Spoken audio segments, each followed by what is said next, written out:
The room pulsed with disdain as 17-year-old Aisha Coleman stepped into the lawyer's office.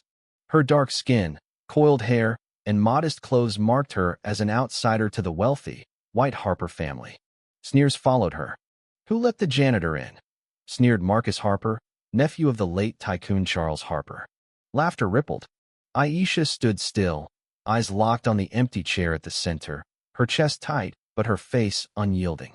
Her aunt, Victoria Harper, dripping in diamonds and a couture gown, didn't bother whispering.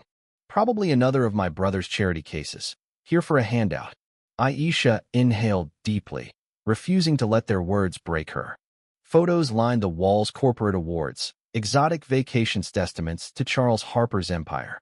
"She's lost," scoffed Daniel Harper, the eldest son who ran the family's businesses. "Someone get her out before Mr. Thornton arrives. It's embarrassing." Aisha's lips curved faintly as James Thornton, the family's lawyer for 30 years, entered with a leather briefcase. His lined face stayed neutral as he greeted the Harpers, then turned to Aisha. "Miss Coleman, please," he said, motioning to the seat by his desk. Shock silenced the room.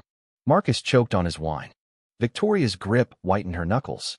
"Thornton," Daniel interjected, adjusting his silk tie. "You know this girl?" The lawyer nodded. "You should all know her. Aisha Coleman, daughter of Ms. Lorraine Coleman, who cleaned this house for 15 years. Aisha's helped her since she was 12. Victoria spat. "The maid's daughter?" At a private will reading. Aisha sat, posture steady, ignoring the venom. She'd vowed not to cry, no matter their cruelty. Thornton opened his briefcase.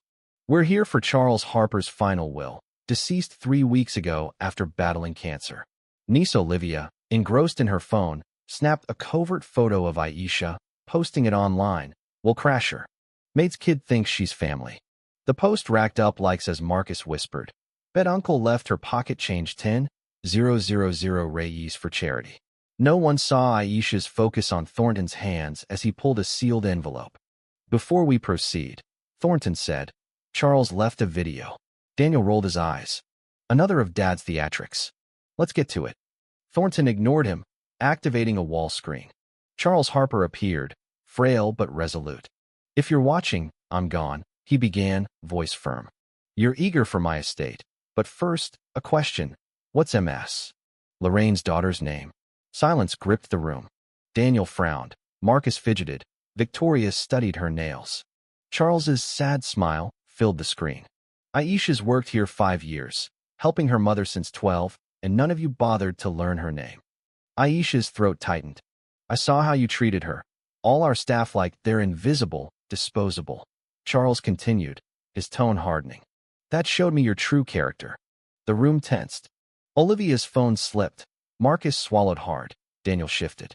None could fathom that this black teenager, scorned by all, held a story that would upend their world, a story Charles uncovered in his final months, about to rewrite their fate.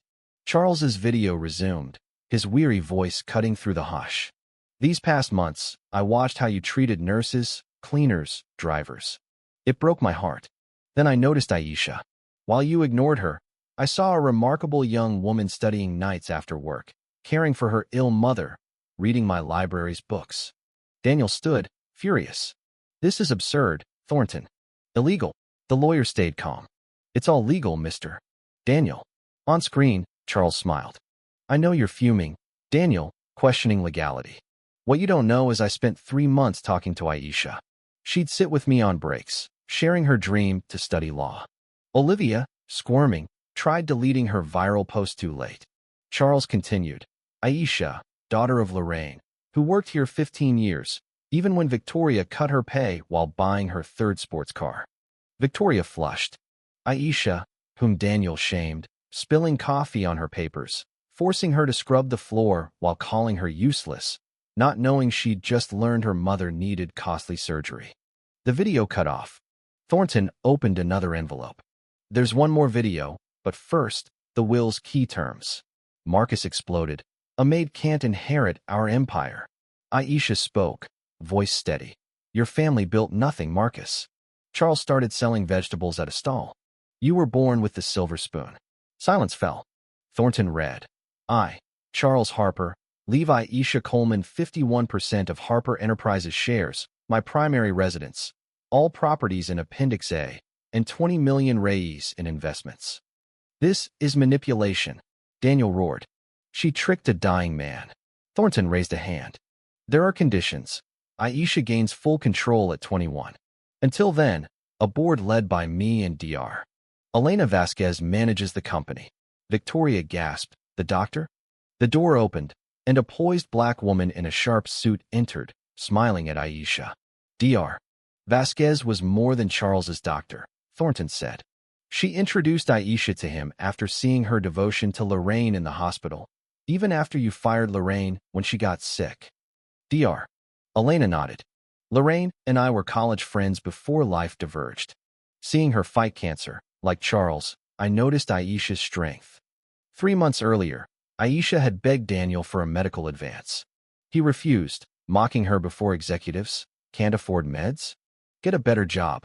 That day, Elena found Aisha sobbing on a hospital stairwell and took her to meet Charles. Thornton inserted another flash drive. Charles requested this video if his will is contested. Charles appeared, weaker but firm. If you're seeing this, you're fighting my choices. I'm fully sane, making these decisions after months of observation and recorded talks showing your behavior. Aisha didn't manipulate. Mesh refused my offer at first. I had to convince her. Clips played. Daniel berating staff, Victoria firing Lorraine, Marcus mocking a driver, Olivia slurring servers. Each was a gut punch. Dr. Elena touched Aisha's shoulder. Charles didn't just build a casino, gave Aisha power to change the system. The Harpers hadn't realized Aisha's compassion, which Charles sought in vain among them, drove her. When Charles offered revenge, Aisha paused, not from fear, but vision. I don't want them to just lose, she told him late one night. I want them to understand. That sealed the Harper Empire's fate, handed to someone who saw beyond vengeance to transformation. Daniel lunged toward Aisha, finger jabbing. I'll fight this in every court. 2 security guards appeared. Aisha said calmly, What right, Daniel? To be born a Harper? Your best skill is humiliating those you deem lesser. Elena pulled a tablet, showing a slum. Recognize this? Victoria scoffed. Why would we know a slum? Elena replied, Your family owned it. Charles's father displaced 200 families for a mall 70 years ago. Appendix A properties aren't mansions. The lands your family took unfairly. Aisha smiled. They're mine now, and I've transferred them back to those families, free. Daniel flipped a chair. Olivia sobbed. You don't get it, Aisha said. I don't want your wealth. I want justice, restoring what was stolen. Thornton added. Aisha's first act as majority shareholder was compensating unfairly fired employees from the past decade. Daniel shouted, That'll ruin us. Aisha corrected, It's reparation, not revenge. Elena turned on a TV. Live news showed ex-employees rehired, receiving back pay, some weeping. This is happening now, she said. Victoria whispered, You destroyed us. Aisha walked to the window. The Harper Empire isn't destroyed, it's transforming.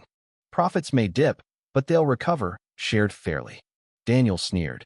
You'll beg us for help in a year. Aisha nodded. I'm no expert, so I won't run it. The doors opened. 5 people entered, 3 women, 2 men, in modest attire.